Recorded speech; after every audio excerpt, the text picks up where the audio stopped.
Shalom saudaraku, kita akan bicara tentang otoritas Alkitab secara ringkas. Baik saudara, apa itu otoritas Alkitab? Otoritas Alkitab ini mengartikan bahwa Alkitab adalah satu-satunya sumber otoratif untuk iman dan hidup kita orang percaya. Jadi segala doktrin, etika, praktik ini harus tunduk kepada Alkitab. Dasar reformasinya adalah sola scriptura, artinya hanya kitab suci yang menjadi dasar kebenaran ilahi.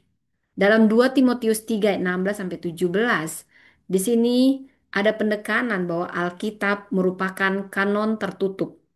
Kalau menurut Presbyterian ataupun aliran Reform dan Protestan, kanon tertutup, tidak ada tambahan atau wahyu baru setara Alkitab. Semua pengajaran, termasuk pengalaman rohani, harus diperiksa dengan Alkitab. Namun ada keseimbangan dari karismatik, aliran Pentakosta. Kita percaya bahwa Roh Kudus masih tetap berbicara dan menuntun tiap pribadi orang percaya. Dan di sini patokannya tetap Alkitab. Dia pasti tidak bertentangan atau melampaui firman Tuhan di Alkitab. Apa itu pewahyuan Alkitab, saudara? Pewahyuan ada dibagi dua, umum dan khusus. Umum ini pewahyuan melalui alam, sejarah, hati nurani manusia. Kita bisa membacanya di Mazmur 19 dan Roma 1. Dan pewahyuan secara khusus ini melalui Yesus Kristus dan Alkitab sebagai wahyu tertulis yang sempurna dan cukup untuk semuanya. Pandangan reform, wahyu Allah berakhir dengan kitab Wahyu. Pewahyuan kini hadir sebagai iluminasi Roh Kudus, bukan pewahyuan baru. Di sini ditekankan pentingnya inspirasi. 2 Petrus 1 ayat 20 sampai 21. Alkitab ditulis manusia tetapi diilhami dan digerakkan oleh Roh Kudus. Ada keseimbangan sebagai yang berlatar karismatik kita percaya Tuhan tetap berbicara tetapi kita harus menyaring setiap suara melalui kebenaran objektif Alkitab. Yang ketiga, saudara, bagaimana peranan Alkitab dalam kehidupan orang percaya? Alkitab adalah sumber kebenaran dan etika. Ini menjadi standar moral dan rohani. Mazmur 1, Mazmur 119. Ini yang akan menuntun dalam kehidupan pribadi, keluarga, dan gereja. Alkitab adalah sarana kasih karunia, means of grace. Wow, saudara saya sangat terkesima. Jadi di dalam ibadah, firman yang diberikan akan membaharui hati dan pikiran kita. Melalui pembacaan pribadi, Roh Kudus menerangi pemahaman kita. Alkitab ini adalah makanan rohani yang akan menumbuhkan iman. Roma 10 ayat 17. Iman timbul melalui pendengaran firman Kristus. Ibrani 4 ayat 12 jelas menyatakan firman itu hidup dan bekerja aktif. Jadi bagaimana kita mengaplikasikan ini dalam kesehariannya? Kita harus hidup berpusat pada firman, bukan hanya tahu, tapi menjadi pelaku dan menghidupi firman. Merenungkan firman dalam doa bukan sekedar studi intelektual. Dan menjadi saksi firman dalam tindakan bukan hanya kata-kata.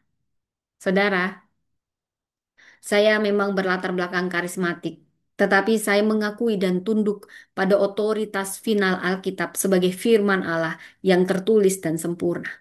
Meyakini bahwa setiap pengalaman spiritual pribadi harus difilter, disaring, dan diuji oleh kebenaran firman Allah di Alkitab. Dan menyerahkan pelayanan saya dalam terang firman dengan ketergantungan penuh kepada Roh Kudus yang menerangi hati dan membimbing umatnya hidup sesuai kebenaran. Jadi, otoritas Alkitab, sola scriptura, ini artinya hanya kitab suci yang berotoritas. Segala tulisan yang diilhamkan Allah mendidik kita orang percaya dalam kebenaran. 2 Timotius 3 ayat 16 sampai 17.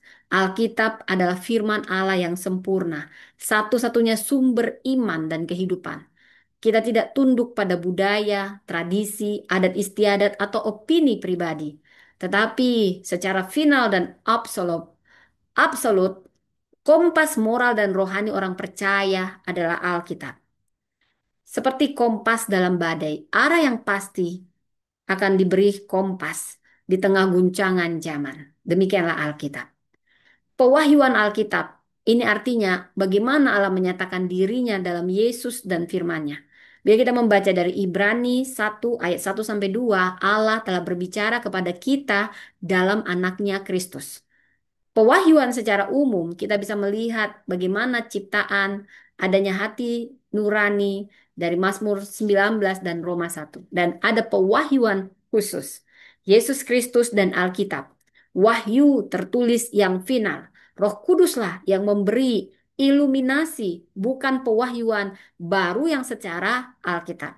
Itu seperti surat cinta, saudara. Saya pernah dapat surat cinta dan saya akan sering membaca kalau itu dari orang yang saya cintai, saya sayangi, saya rindukan. Saya baca, saya ulang, saya renungkan, saya baca, saya hidupi, bahkan saya hafal, saudara. Nah, sekarang saya ringkaskan peranan Alkitab dalam hidup orang percaya itu seperti pelita. Mazmur 119 ayat 105 berkata, pelita bagi kakiku dan terang bagi jalanku. Itulah firman Tuhan. Ini adalah standar moral dan spiritual kita. Mazmur 1. Ini adalah sarana pertumbuhan iman kita. Roma 10 ayat 17. Ini yang akan memberi kita kekuatan, penghiburan, dan arahan. Ibrani 4 ayat 12. Dan ini akan dipakai Roh Kudus untuk membentuk karakter Kristus di dalam kita. Karena itu kita perlu hidup tertanam dalam firman Tuhan. Membaca, merenungkannya tiap hari. Menyaring semua pengalaman dengan Alkitab. Saudara, mari kita mendeklarasikan aku percaya Alkitab adalah firman Allah yang tertulis, sempurna, berotoritas, dan memberitakannya dengan setia, menundukkan pengalaman pada firman, menggembalakan umat dalam terang kebenaran Kristus. Salib, kayu, dan Alkitab terbuka. Kasih dan kebenaran Allah berpadu. Jadi secara garis besar, otoritas tertinggi hanya Alkitab saja, sola scriptura. Pewahyuan Allah sudah selesai dalam kitab suci, jadi tidak terbuka untuk tambahan pewahyuan baru. Penekanan pada pengajaran doktrinal yang konsisten dan sistematis.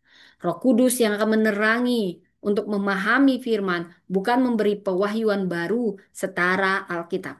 Kehidupan Kristen bertumbuh melalui means of grace, firman, sakramen, doa.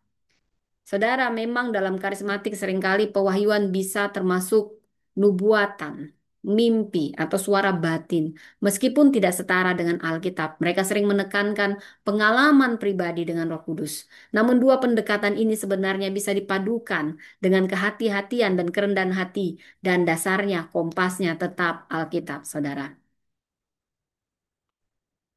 Jadi saudara, saya bisa menyatakan bahwa otoritas Alkitab artinya Alkitab satu-satunya sumber otoratif untuk iman dan hidup orang percaya.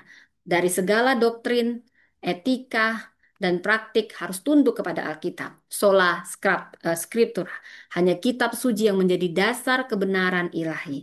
2 Timotius 3 ayat 16-17. Alkitab kanon tertutup. Tidak ada lagi tambahan wahyu setara Alkitab. Dan kita percaya memang, jadi semua pengajaran termasuk pengalaman rohani harus diuji dengan Alkitab. Kita percaya Roh Kudus memang tetap berbicara dan menuntun setiap kita, tetapi tidak boleh bertentangan atau melampaui Alkitab. Dan pewahyuan Allah, Alkitab itu bisa umum dan khusus melalui secara umum alam sejarah ya saudara. Jadi, wahyu Allah berakhir pada kitab Wahyu. Tetapi pewahyuan kini hadir adalah iluminasi Roh Kudus, bukan pewahyuan baru. Disinilah pentingnya inspirasi bila kita baca dari 2 Petrus 1 ayat 20 sampai 21, saudara. Alkitab ditulis manusia tetapi diilhami dan digerakkan oleh Roh Kudus. Ada keseimbangan. Saudara, di sini memang kita percaya Tuhan tetap berbicara, tapi kita harus menyaringnya. Setiap suara difilter melalui kebenaran objektif Alkitab.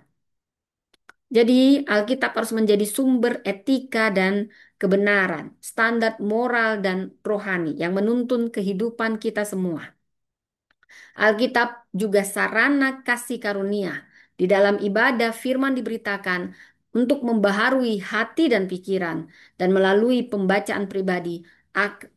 Inilah yang membuat Roh Kudus menerangi pemahaman kita. Alkitab adalah makanan rohani yang akan menumbuhkan iman, karena iman timbul dari pendengaran akan firman Tuhan. Kita harus hidup berpusat pada firman, bukan hanya tahu, tapi pelaku. Direnungkan siang malam, bukan sekedar studi intelektual, dan menjadi saksi, bukan hanya kata-kata. Jadi kita sudah bisa membahasnya, saudara. Mengapa Alkitab disebut berotoritas mutlak? Karena Alkitab adalah firman Allah sendiri, segala tulisan yang diilhamkan Allah. 2 Timotius 3:16. Kata diilhamkan, Theopneustos dalam Yunani ini artinya dihembuskan oleh Allah. Alkitab bukan sekedar tulisan manusia, tetapi ini tentang Allah, melainkan perkataan Allah sendiri yang diwahyukan melalui manusia. Jika Allah adalah otoritas tertinggi, maka firman-Nya mewarisi otoritas mutlak itu. Karena kebenarannya bersifat absolut dan tidak berubah. Jadi rumput menjadi kering, bunga menjadi layu, tetapi firman Allah tetap untuk selamanya. Yesaya 40 ayat 8. Jadi kebenaran manusia bersifat relatif, tergantung budaya dan waktu.